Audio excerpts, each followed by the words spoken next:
¿Qué tal? ¿Cómo les va? Muy buenas noches, bienvenidos a Los Conjurados. Hay mucho de qué platicar con Blanca Alcalá.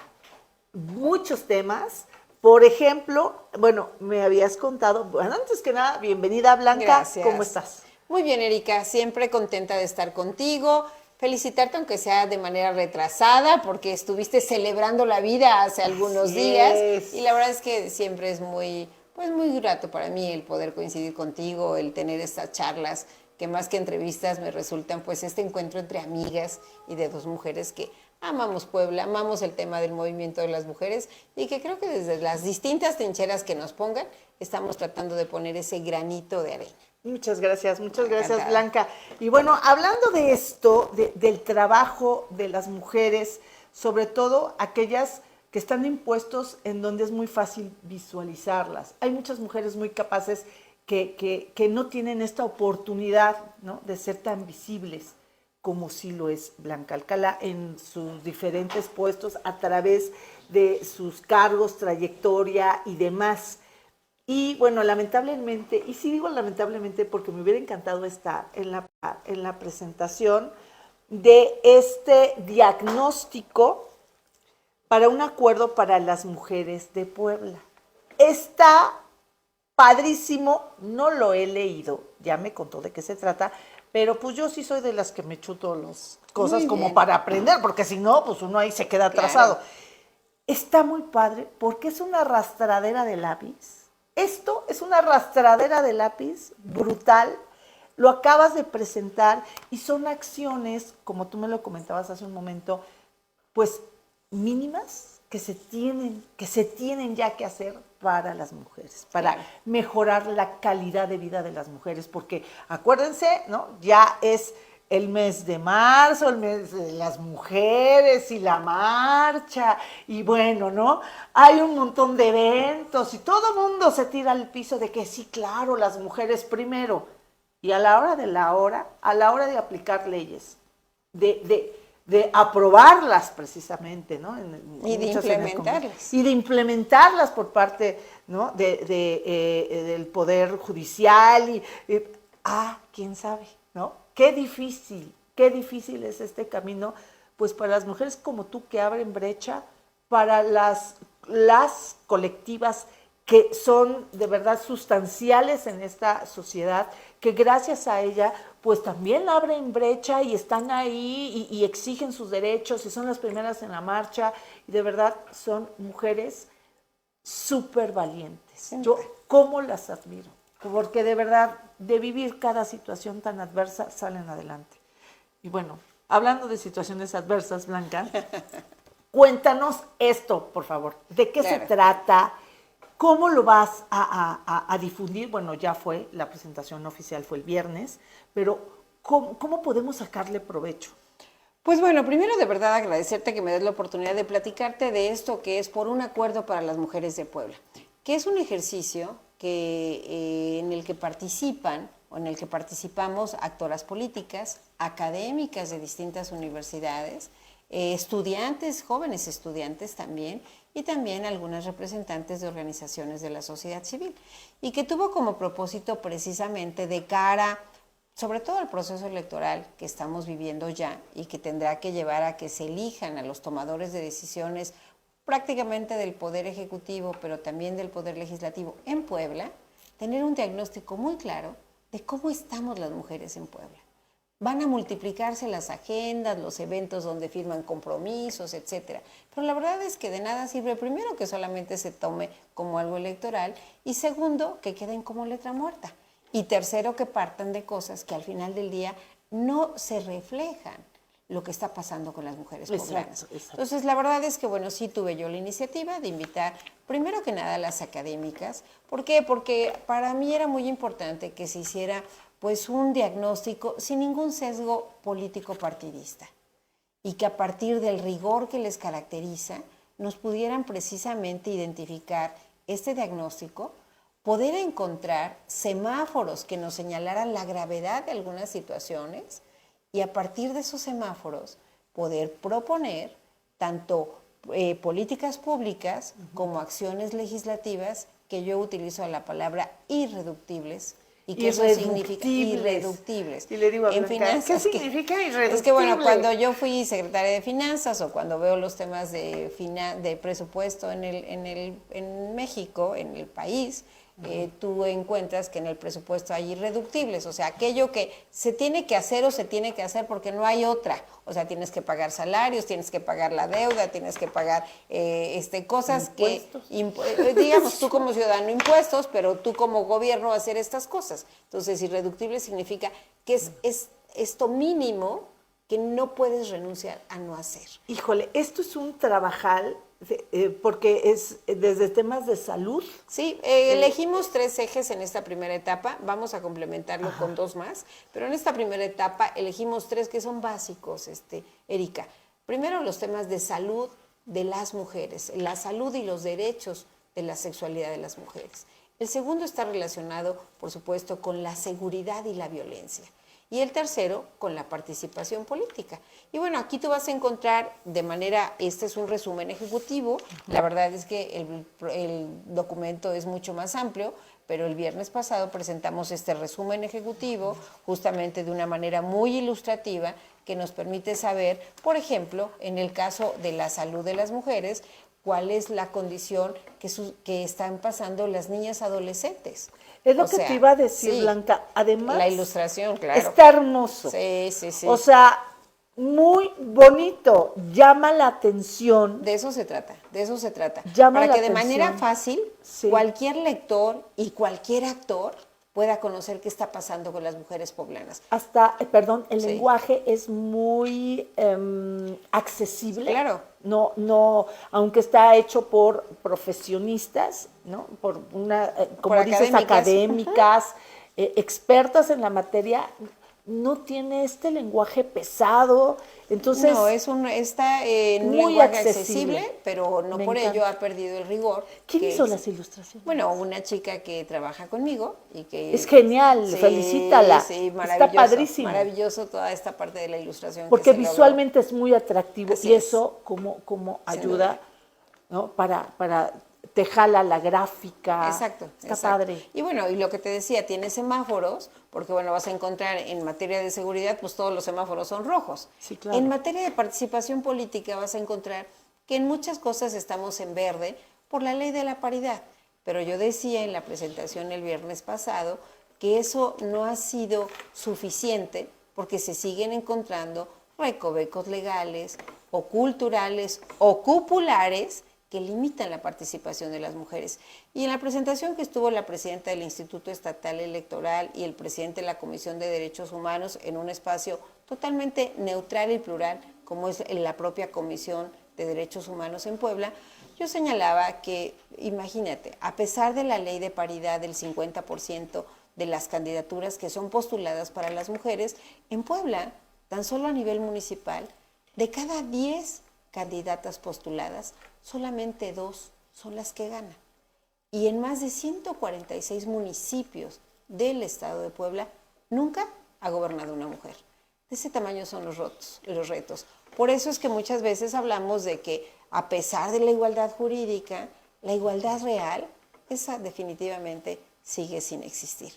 Y como esos ejemplos de participación política, pues seguimos viendo cómo en ocasiones las mujeres son excluidas porque simplemente, bueno, hoy hasta nos aplican la paridad inversa. Y entonces nos dicen, bueno, es que la segunda fórmula del Senado es mujer, entonces toca hombre. Como si no tuvieran que ponderarse, pues lo que a veces nos exigen, la competitividad, el prestigio, la experiencia y los resultados. Claro. Todo esto es una realidad, Erika. O sea, sí, en los discursos del 8 de marzo, sobre todo los discursos, digamos, oficialistas, siempre ponderamos los avances. Pero a pesar de los avances, creo que hoy el mayor reto es cómo identificamos los obstáculos que siguen existiendo. Eso tan solo en este renglón de participación política. Por supuesto, en todo lo que tiene que ver con violencia política en razón de género, Puebla es uno de los estados que ha presentado más denuncias en el proceso electoral pasado. Ojalá que hoy esto disminuya, pero este es un foco para poner alerta de que esto tenemos que estar vigilantes todas y todos. Ya te decía que en materia de violencia y seguridad, pues es un gran pendiente. Las cifras siguen siendo terribles. 7 de cada 10 mujeres siguen siendo víctimas de algún tipo de violencia. Las violencias, yo lo decía también en la presentación, además de que por cada eje habló una de las académicas, pues se ha hasta sofisticado. Antes con la ley general era suficiente cuando tipificábamos alguno de los delitos. Hoy hemos tenido que hacer la ley Olimpia, la ley ácida, la ley vicaria, etcétera, etcétera. ¿Por qué? Porque son muchos de estos recovecos legales que tendríamos que ir tipificando, ojalá que no, pero que se han tenido que ir tipificando, la ley Monzón, precisamente para sancionar estas conductas que no solamente cada día son más agresivas, sino cada día son más deshumanizantes, más crueles en relación con la sociedad y de manera particular con las mujeres. Ahí presentamos todo un diagnóstico en materia de seguridad, presentamos también, porque el tema no era quedarnos en el diagnóstico, sino, además de establecer la gravedad, establecer aquellas recomendaciones que en materia de política pública el gobernador, y digo el gobernador porque este estado pareciera que él sigue siendo un asunto de hombres, sino de mujeres, o los alcaldes deben de llevar a cabo, y también en materia legislativa, cuáles son algunas de estas cosas que tendrían los próximos integrantes del Congreso local que poder impulsar. Y en salud, que es el primer eje que estamos presentando, también es muy grave lo que está sucediendo en Puebla. Y me refiero tan solo al derecho que tienen las mujeres a la salud, a su sexualidad. Estamos encontrando que la población de niñas, adolescentes que se embaraza, o sea, el embarazo entre adolescentes, cada día es mucho mayor. Puebla se ocupa entre los primeros lugares y cada día es a edades más tempranas. De maternidad, de embarazos entre adolescentes. Y cada día a edades más tempranas, 12, 13 años de edad, que muchas de las mujeres que se convierten en madres no tuvieron acceso a los métodos de planificación familiar. Y ya no me voy a meter en los métodos de la libertad de elegir que deberíamos de tener todas las mujeres, pero tan solo en lo básico, de verdad que se requiere adoptar políticas públicas efectivas, oportunas, y por eso hablamos de que estos son algunos de los irreductibles que tendrían que impulsarse. ¿Cómo lo vamos a difundir? Bueno, hicimos la presentación, en breve estaremos teniendo un encuentro con los candidatos de todos los partidos. Esto no tiene un sesgo partidista, lo mismo estuvieron actoras del PRI, del PAN, de Morena, del PRD, que académicas que participaron no como sus instituciones, pero que son académicas destacadas, doctoras prácticamente todas ellas, de la UAP, de la UTLA, de la UPAEP, de la Ibero, y jóvenes que están muy interesadas en cómo se involucran, y para mí la verdad es que representa un ejercicio también de cultura política, en donde las mujeres estamos en los hechos abonando en relación con lo que implica una sociedad más democrática y más igualitaria. Por un acuerdo para las mujeres de Puebla. Es por un acuerdo para las mujeres de Puebla. Eso, me faltó más punto. Sí, así es. Eso. A ver, Blanca, eres una mujer que siempre ha estudiado, ¿no? Estos fenómenos, no solo de las mujeres, sino de la sociedad en general. Sí, de la política. Claro. Y en todas sus vertientes, sí, claro, en la economía, ¿no? En el sector públicas, empresarial, claro, en las comunidades, los indígenas, migrantes, claro. ¿Qué te sorprendió qué aprendiste de este diagnóstico? O sea, porque luego dicen, ay, pues es que eres una experta en la materia y entonces sí, pero seguramente te topaste con algo que tú no sabías o que socialmente, pues ahorita está detonando y te sorprendió. ¿Cuál crees que sean los aportes principales de este diagnóstico? Pues mira, yo creo que sobre todo el reconocimiento de esas realidades que hoy gritan se exponen a gritos y que la sociedad sigue sin darse cuenta de que pues es necesario atender. Esta parte del acceso tan solo a los métodos de planificación familiar, para una mujer como tú, como yo, como Pati que me acompaña, etcétera, pues sería como parte de la vida cotidiana.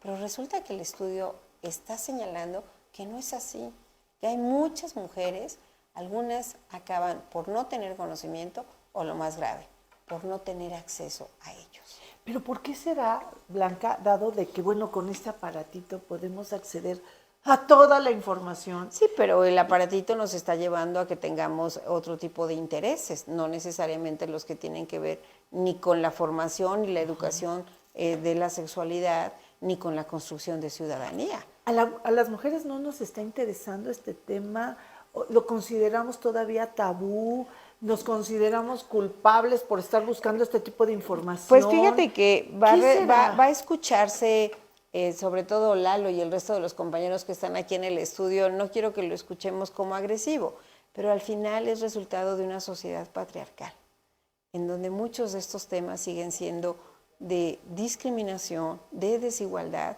más que de tabú, hasta de miedo. Sí seguimos viviendo a pesar de todas las leyes, a pesar de todo lo que se ha hecho, o sea, no se ha logrado cambiar estas estructuras que permiten efectivamente pues modificar esta sociedad patriarcal, androcéntrica, en donde nos estamos desarrollando. Y existe en este pleno siglo XXI, existe cuando hablamos de la política, existe para mujeres como tú o como yo. Claro, entonces, claro. si para nosotros no las aplican, sí, imagínate, sí, o sea, sí, imagínate si no se las aplican al resto de las mujeres de las comunidades. La presidenta del Instituto Estatal nos contaba que el estudio al que yo incluso hice referencia, reveló cosas de la violencia, por ejemplo, de las mujeres regidoras. Bueno, ser mujer regidora en una comunidad implica, wow, ya, ¿no? Entonces todo el mundo dice, no, pues ya está adelante. No, pues de repente a las mujeres regidoras les dicen, pues ya se distribuyeron todas las oficinas y no te alcanzo. Entonces, bueno, ahí en el baño, bueno, quítale el lavabo y ahí donde está el baño, ponle su oficina. Esa es la realidad. ¿Por qué? Una sociedad patriarcal. Cierto. Una sociedad en donde la violencia se ha vuelto como normal. Y es donde justamente tenemos que hacer que se erradique por nosotras, pero también por ellos. Porque al final del día, algo muy feo. Pues sucede, que yo ¿no? viví, es cierto. O sea, y ya era jefa. O sea, y ya era jefa de información. No, claro. ¿Qué cosa? Sí es cierto. Por supuesto. Y es que, ¿sabes qué? Y luego lo vemos tan Se natural. Se acostumbra. Como Entonces, que es algo dices, normal. bueno, como que es normal, y ¿no? no lo es. Otra compañera, y tiene razón, decía, hay que alzar la voz. Y es cierto, y hay que denunciar que seguimos siendo sujetas de estas prácticas discriminatorias, de esta sociedad patriarcal, que piensan que pueden dominarte, o te someten, o te excluyen. Claro. Y yo creo que las mujeres no podemos ni dejarnos someter, y la exclusión, la sociedad irá viendo en dónde y cómo podemos contribuir. ¿Cuál sería la salida, Blanca? Primero, un compromiso formal de los candidatos, por eso hablo de estos irreductibles que deben de conocer y de adoptar. O sea, no se vale que solamente en la etapa electoral forme parte de su agenda y después estén olvidadas. No se vale. Y segundo, no se vale tampoco que en estas campañas se secuestre la agenda de las mujeres y después se olviden de ellas. Entonces, sí creo que compromisos serios. No queremos que no los firmen, queremos que se los entreguemos, que los analicen, que los enriquezcan en sus campañas y gane quien gane. Sí, claro. Puedan hacerlos una realidad. Claro. O sea, hay que pasar del discurso a los hechos, Erika. O sea, basta simplemente de que hoy incluso el tema de las mujeres sea un tema que se escuche bien, pero que se traduce muy mal. Claro. Ahora, hablando precisamente de este mes, en donde, bueno, ¿no? vienen muchos discursos acerca de lo de las mujeres, bueno, qué bueno que se hagan los discursos. Bueno, antes ni eso había, entonces, bueno, no hay que quejarse, ¿no? Pero ojalá hay realmente... Hay que visibilizarlo. Sí, claro. No, hay que visibilizarlo. En Puebla sigue siendo un asunto de hombres. Los candidatos a gobernador son hombres, los candidatos al Senado en las primeras fórmulas, todos son hombres. Los alcaldes de las principales ciudades, todos son hombres. Y es que ahora estamos viviendo en México algo que pareciera todo lo contrario, porque, bueno, estamos hablando de que Dos México candidatas va a la a ser presidencia, gobernada por una mujer, va a ser gobernada por una mujer este país. Entonces, a ver, yo te quiero preguntar, ¿cómo va la campaña de Xóchitl Gálvez? Recordemos que, bueno, Blanca Alcalá es la única poblana prácticamente que está en ese círculo de toma de decisiones, de agenda de campaña a nivel nacional. Entonces, pues, ay, qué padre, ¿no? Claro. Ahí tenemos una representante. Claro, muy bien. ¿Cómo va esto? ¿Cómo va Xóchitl? Porque se había comentado al principio que como que no acababa de cuajar, ¿te acuerdas? Que Claro. incluso aquí lo comentamos. Y bueno, pues ahorita parece que ya va agarrando fuerza.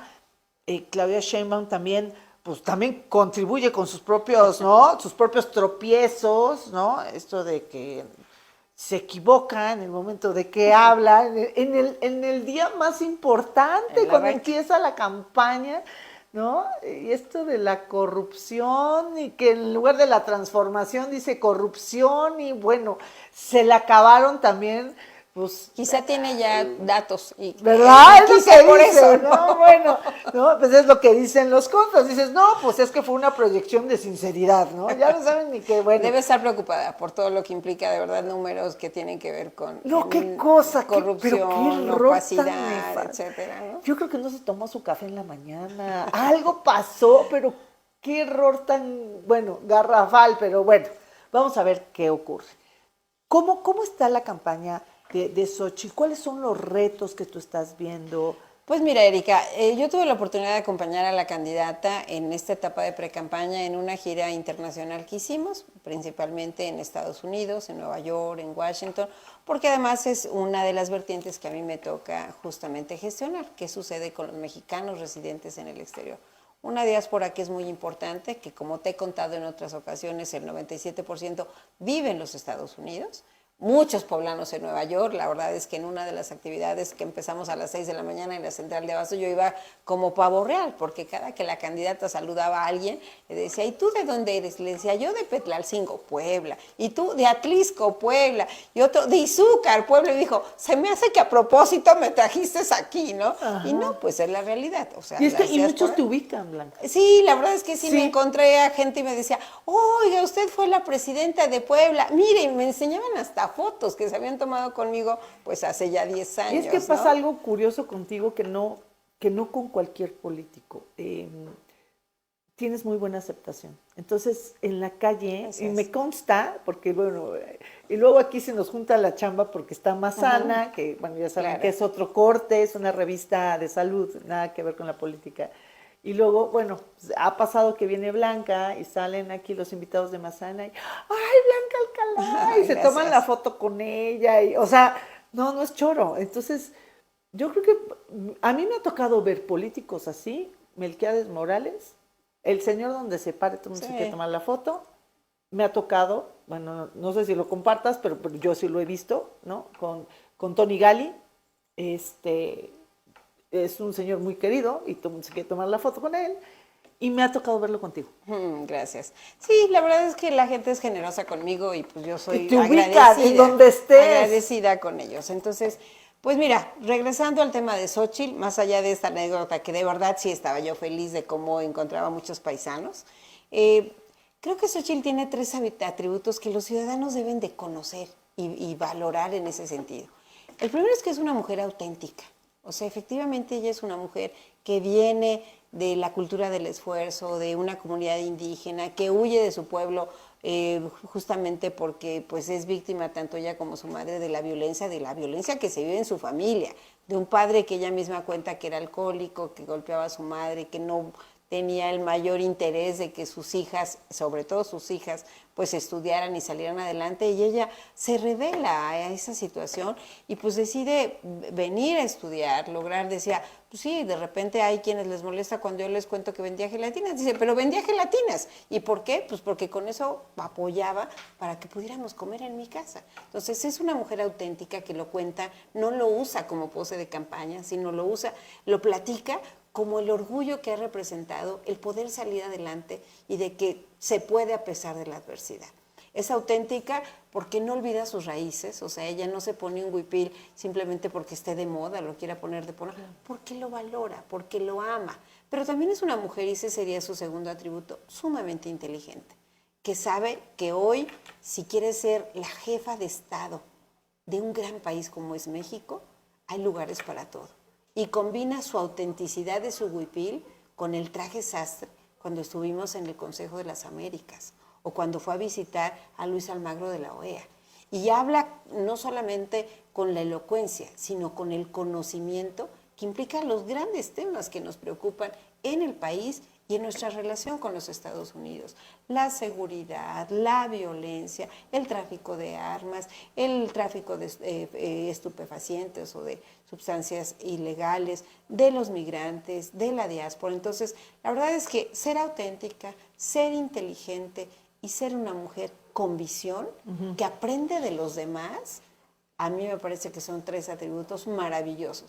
Xóchitl podrá no ser experta, o más bien te diría en qué es experta. Pues es experta, por supuesto, en pueblos indígenas, es una ingeniera experta en todos los temas de medio ambiente, de sostenibilidad, de edificios inteligentes, del agua, de la refinería, porque es ingeniera, ¿no? O sea, todos esos temas, bueno, te da la explicación como la mejor cátedra que te puedas tener.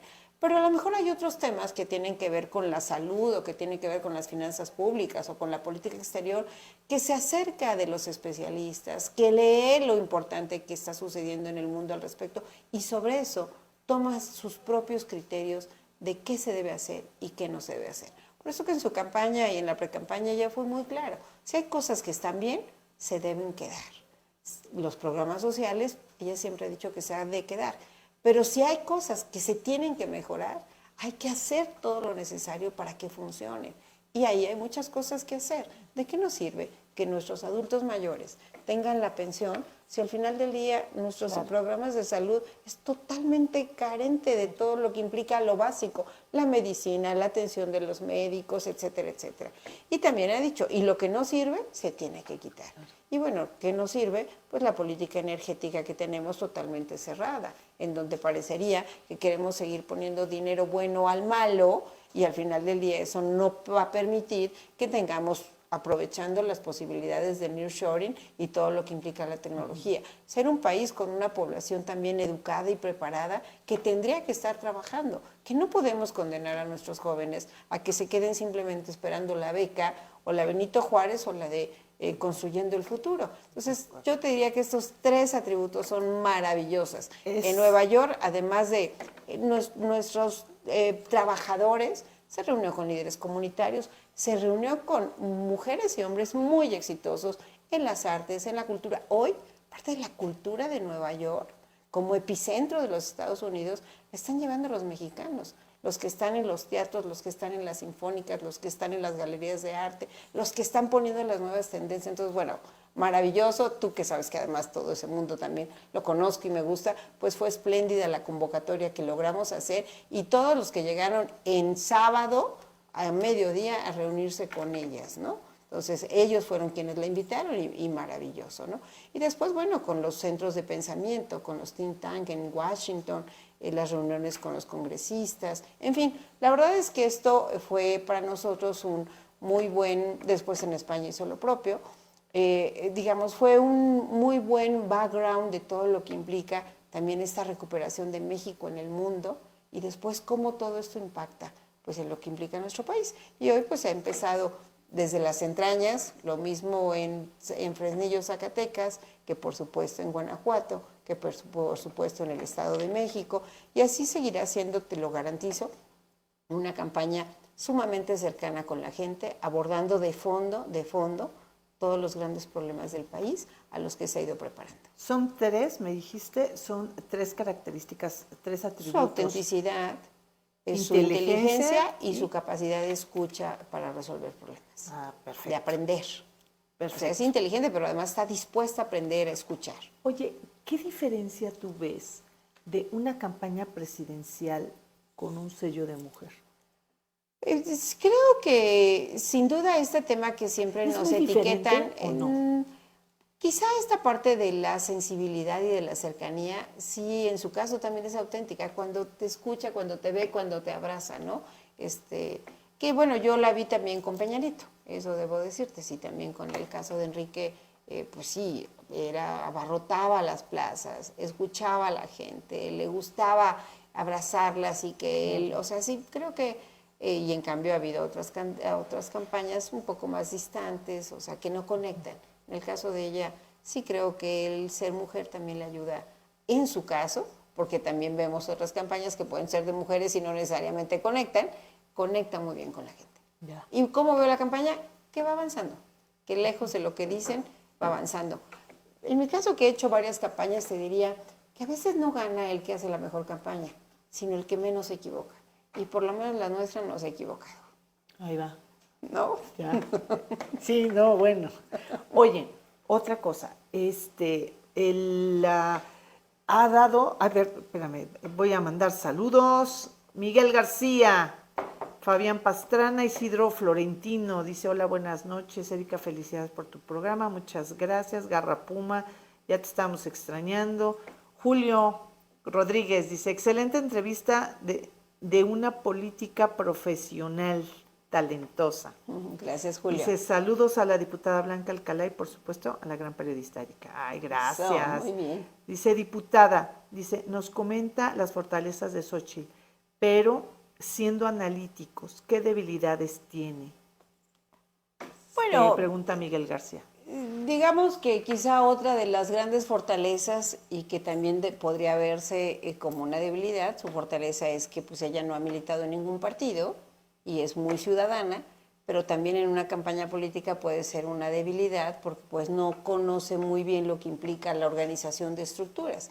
Y ahí es donde los partidos tienen un enorme reto de cómo lograr que efectivamente su militancia puedan asimilar a una candidata y organizarla y catapultar todo lo que implica también desde la estructura de los partidos. Yo les digo a mis amigos, los mexicanos residentes en el exterior, cuando me dicen, no, es que fuerza y corazón por México, es que el corazón rosa de México, le digo, sí, todo eso está padrísimo, pero ¿qué creen? Yo necesito que tengamos claro quiénes van a ser los representantes de los tres partidos en la casilla que estará en los consulados. No, pero es que yo quiero ir por el corazón. Sí, pero es que no va a haber un logo que vas a ir a votar por el corazón de Xóchitl. Va a ser un logo que vas a tener que elegir entre el PRI, entre el PAN o entre el PRD. Ese es quizá uno de los retos que yo pienso que es pues una debilidad que tendremos que ir viendo cómo la superamos, pero más que de ella es por lo que implica pues una candidatura como la suya, que efectivamente nunca ha militado en ningún partido. De acuerdo. Ahora, Blanca, aquí... Y ser oposición, por supuesto. Sí, claro. Sí, esa es una gran debilidad, ¿no? Oye, en el PRI, bueno, parece ser que ya terminó dicen que es la transformación, otros dicen, ¿no?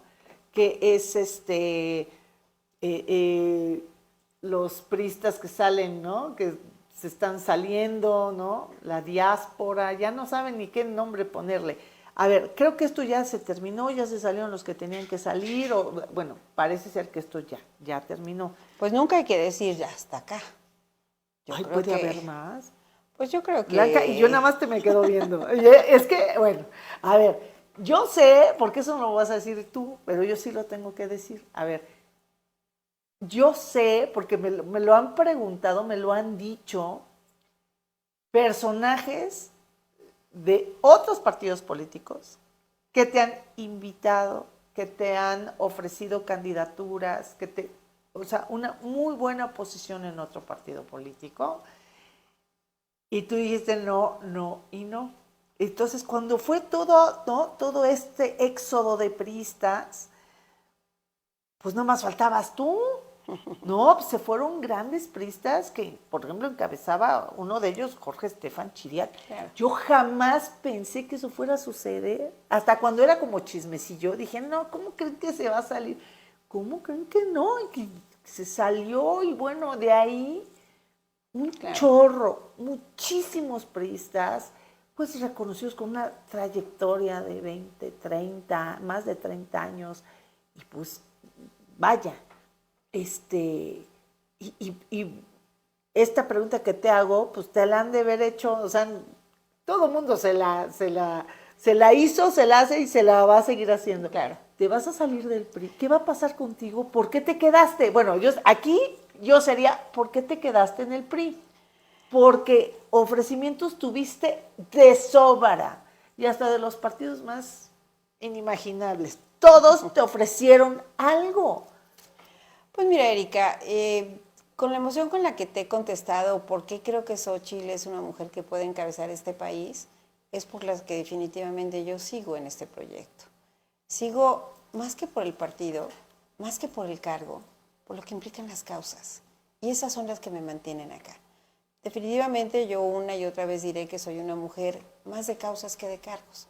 Claro, los cargos sirven y en mi caso han servido para poder hacer realidad muchos de estos ideales o mucho de este conocimiento. Y por supuesto que me hubiera encantado poder estar, y lo he dicho muchas veces, encabezando la primera fórmula del Senado. Creo que además de que en el Poder Legislativo lo conozco, ya fui senadora, sin duda, hoy como diputada federal, pero bueno, poder estar en esa toma de decisiones me hubiera encantado. Sin embargo, hoy no se dieron las condiciones, mi partido tendrá que asumir los resultados, sé que de todas formas salir en la primera fórmula, fuera quien fuera, va a estar en la Cámara. Pero uno tiene que sentirse orgulloso de lo que hace, de lo que dice. Y yo me siento orgullosa de lo que hago, de lo que digo. Ojalá que otros también se sientan orgullosos de lo que hacen y de lo que dicen.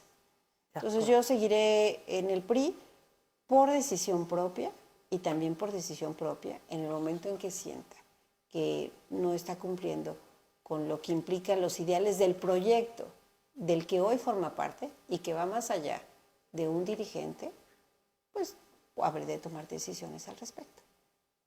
De acuerdo. ¿Para dónde irá el PRI? ¿Lo conoces perfecto? ¿Estás enamorada de ese partido, de su no tanto logo, del partido. de su... No, fíjate que no, yo soy una mujer súper racional. Sí, como todas las mujeres somos emocionales, pero soy una mujer racional. Y como una mujer racional yo creo que es importante. Yo llegué al PRI después de estudiarlo. Cuando en la universidad tuve la oportunidad de tener una Eso cátedra. no es enamorar. No, eso es conocimiento. Eso es conocimiento, es saber cuál era su plataforma de principios. Sí, claro. ¿Cuál era su plataforma de principios? ¿Cuál era su programa de acción? O sea, de eso soy conocida y estoy convencida. Bueno. Convencida, que es diferente a simplemente tener un amor ciego. No, eso nunca. Convencida sí de cuál es era su declaración. Ciego, tampoco dije amor ciego. Su declaración de principios, su plataforma, su programa de acción, sin duda son cosas que a mí, desde muy chica, me invitaron, me convencieron a participar. Cuando tú militabas en el PRI no necesitabas ser hijo de una familia rimbombante o tener un gran capital económico para que te dejaran participar. No era un partido elitista, por el contrario, era un partido que permitía la movilidad social, que permitía la participación de todos, que llegábamos con ese anhelo de poder salir adelante. ¿Y ya por no? eso, yo creo que hoy el PRI estará pasando por un momento difícil. Habrá que ver el balance y habrá que ver cuáles son los aciertos, si los hay, o cuáles son los errores. Creo que es temprano, de ninguna manera quiero ser ave o agorero del mal, de un partido que a mí sí yo reconozco que me ha dado oportunidades y en cada oportunidad he querido entregar los mejores resultados. Yo me inscribí al PRI, participé en el PRI y he estudiado para prestigiar al PRI. Claro. Pero pues habría que hacer al final de este proceso electoral un balance de si fueron las decisiones adecuadas o si en un momento dado hubo equivocaciones. Y a partir de ahí creo que quienes todavía estamos en el PRI, habremos de tomar las decisiones que correspondan. De acuerdo. No, pues sí, ya me dejaste sin hablar. Digo, está bien. Pues sí, o sea, hay que tener mucho cuidado también en las palabras que uno utiliza, claro. ¿no? O sea, pues por lo general, es que estás enamorado de ese proyecto, sí, porque me encanta por esto y esto y esto, pero tú utilizaste, ¿no? Me hiciste la corrección y bueno, tienes toda la razón, ¿no? Estoy convencida porque lo analicé, porque lo pensé, o sea, claro que hay una emoción, pero antes de esa emoción, sin duda, hay un planteamiento frío, analítico del por qué estoy ahí, ¿no? Porque, vaya, es un proyecto de vida, o sea, es algo... Y en este caso, la verdad, yo sigo en el proyecto del Frente y de la Coalición de Fuerza y Corazón a México porque estoy convencida que es una plataforma que permitirá a México salir adelante. No estoy de acuerdo con los planteamientos de la 4T, no estoy de acuerdo con lo que tiene que ver, por lo menos a nivel nacional, hoy estoy concentrada a nivel nacional.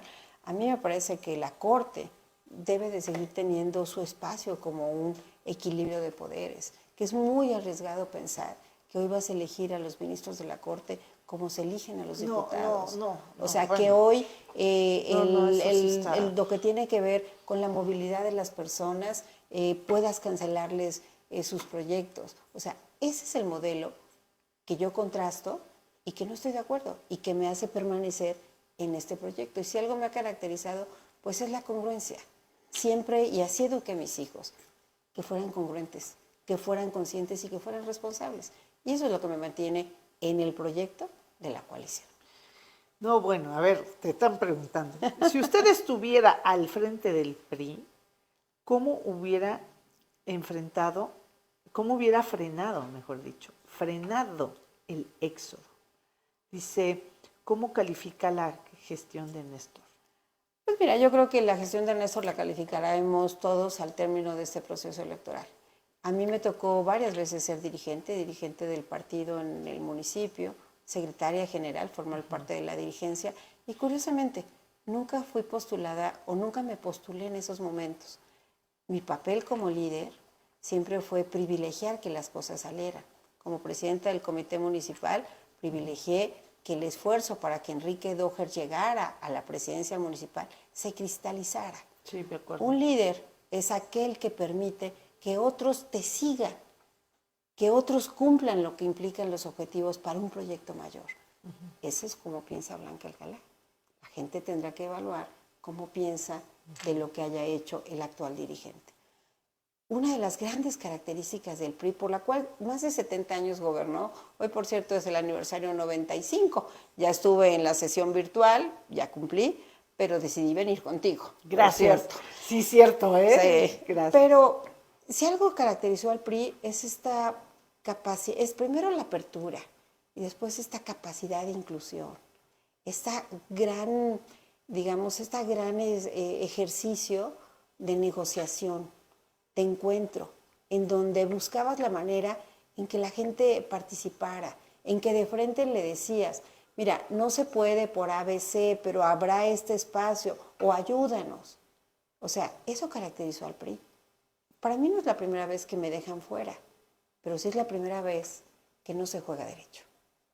De acuerdo. Y eso sí hace la diferencia. Claro. O sea, yo recuerdo cuando la ocasión anterior que fui candidata al Senado, no era la única que buscaba ser candidata al Senado. Alejandro Armenta quería, Fernando Morales quería, y era válido, era legítimo en todos los casos. Pusimos las encuestas, nos midieron. Quien tenía mayor posicionamiento, pues era tu servidora. Y Alejandro y Fernando lo aceptaron. Yo fui a la campaña en la primera fórmula. Hoy esos ejercicios, desafortunadamente, no los he observado. No los encuentro. Son decisiones unilaterales. Son acuerdos. O sea, a mí cuando alguien me dijo, es que, pues si en la segunda fórmula iba mujer, en la primera tenía que ir hombre, perdón, que yo sepa, lo que queríamos era ganar, era tener votos, era entregar resultados. Y pues eso es lo que creo que en mi caso, como en muchos casos, no los observamos. Y nunca compartiré. Más bien, no soy nadie para justificar el hecho que se hayan salido otros compañeros. Puedo no compartir algunas de sus expresiones, pero definitivamente entiendo pues, el malestar de lo que implica pues, la situación que está viviendo el PRI en Puebla. De acuerdo. Pues muchísimas gracias, Al contrario. Blanca Alcalá, por estar aquí en Los Conjurados. Ya le tenía yo muchas ganas a esta entrevista. Muy bien. Qué bueno que se me hizo y bueno, sigamos en contacto, por favor, Blanca. Claro, te invito ver. a que mañana te conectes desde la Cámara de Diputados porque yo estaré trabajando en el Congreso hasta el último día de mi gestión como legisladora. Perfecto. Mañana tenemos un foro que tiene que ver con la prohibición de esta práctica de los vientres de alquiler o de la maternidad subrogada. Hoy se está presentando en México esta práctica como una nueva forma de esclavitud que tenemos que frenar.